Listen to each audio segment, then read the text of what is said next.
ఇంకెరోజు start 27వ తేదీ April నెల 2024 శనివారం. ఇంకెరోజు మనం మదనపల్లి మార్కెట్లో టొమాటో స్టాక్ అంటే దిగుమతి ఎలా వచ్చి మనం ఏ వాళ్ళలో తెలుసుకుందామండి.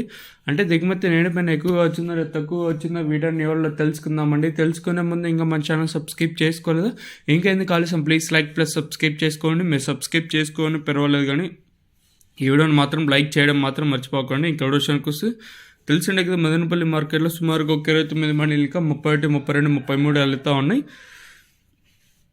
ప్రస్తుతానికి అయితే కేవలం కొన్ని మండలికి మాత్రమే దిగుమతులు అయితే వస్తున్నాయి. దిగుమతుల గురించి మాట్లాడుకోవాల్సి వస్తే మదనపల్లి మార్కెట్లో 25 కిలోల బాక్సులు ఇంకా 26 కిలోల బాక్సులు మాత్రమే ఉంటాయి. దిగుమతుల గురించి మాట్లాడుకోవాల్సి వస్తే దిగుమతి సేమ్ నిన్న వచ్చేట్లో ఎదుగుచేవరకు ఎక్కువగానే వచ్చింది. దిగుమతులు తగ్గుతాయి అనుకున్నాం, కానీ దిగుమతి అయితే ఏమాత్రం అయితే తగ్గలేదు. ఈవెన్ టీవీఎస్ మండీ లైన్ మొత్తం అంతా చూసుకున్నా ఇంచుమించు సేమ్ నిన్న వచ్చేట్లో ఇది కూడా ఎక్కువగానే వచ్చింది. అలాగే జీపీఆర్ మండీ లైన్ మొత్తం చూసుకున్నా కూడా ఇంచుమించు సేమ్ నిన్న వచ్చేట్లో వచ్చింది. ఒక తగ్గింటే ఒక 2, 3, 4 మండీలకు మాత్రం నడిపోయిన దిగుమతి తగ్గింది తప్పితే మిగతా మండీలు అన్నిటికీ సేమ్ నిన్న వచ్చేట్లో వచ్చింది. ఓవరాల్గా చూసుకున్నట్టయితే అంటే మార్కెట్ మొత్తం కంపేర్ చేసుకున్నట్టయితే దిగుమతి అయితే ఏమాత్రం అయితే తగ్గలేదు.